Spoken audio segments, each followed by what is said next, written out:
खसूसी सरमायाकारी सहूलत council SIFC की सहूलत कारी से बराह रास्त गैर मुल्की सरमायाकारी को फ़रोग़ मिल रहा है। SIFC की मुआवनत से पाकिस्तान में आलमी सरमायाकारी के ज़रिए मईशत में अहम पेशरफ्त हुई है।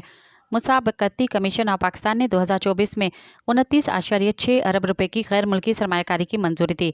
सरमायाकारी बैंकिंग, तवानाई, फार्मास्यूटिकल समेत दीगर अहम शोबों में मुश्तमिल अरामको एशिया का गो पेट्रोलियम में 40% हस्सस का हसूल इक्तिसादी सलाहियत पर एतमाद का इजहार है। डिच मिस्री कंपनी की जानिब से advance Pakistan micro finance bank में सरमायाकारी से मालियाती शोबे में जदीद टेक्नोलॉजी का फ़रोग़ मुतवक्का है। अतालवी कंपनी की फातिमा राइस मिल्स में 50% हस्सस की सरमायाकारी ज़रूरी शोबे में गैर मुल्की सरमायाकारी की नई मिसाल है, जबकि स्विट्ज़रलैंड की मारूफ कंपनी का टोटल पार्को के 50% हस्सस खरीद कर तवानाई के शोबे में दिलचस्पी का इजहार किया गया है। सब्सक्राइब कयो अवामी न्यूज़ HD के ताज़ा तरीन ख़बरुन ला ॾिसंदा रहो अवामी न्यूज़ HD।